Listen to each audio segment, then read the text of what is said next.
Адам выступал в весовой категории 60 килограммов. Один бой досрочно, еще два с хорошим отрывом. Своей победой он гордится, но на достигнутом останавливаться не спешит. Спортсмен ставит себе еще большие цели.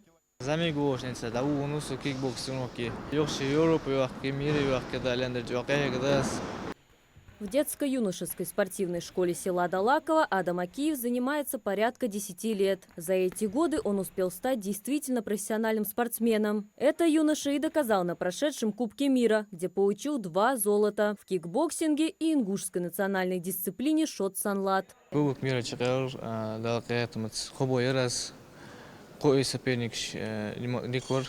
Весомый вклад в победу спортсмена внесли его тренеры Саид Эльмурзиев и Зелимхан Арсаев. Об Адаме они рассказывают как о талантливом и целеустремленном юноше, который добивается побед упорным трудом и дисциплиной. Как спортсмен, парень выкладывается на все 100%, тренируется, любит свое дело.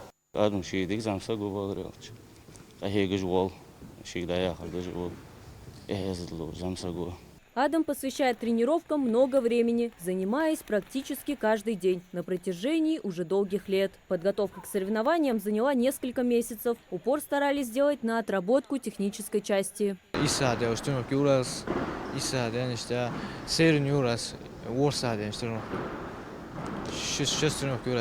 За плечами у Адама немало побед. Особенно он гордится тем, как выступил на чемпионате СКФО, первенстве России и Кубке мира. Обо всех достижениях напоминают хранящиеся дома награды. Они же и мотивация двигаться дальше. Есть у спортсмена и не менее значимая поддержка. Та, которую дают ему родные и тренеры.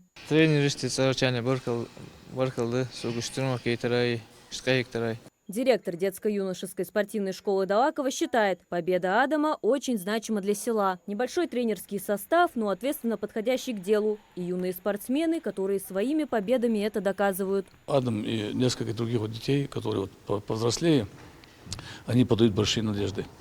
Я больше чем уверен, что они и дальше пойдут.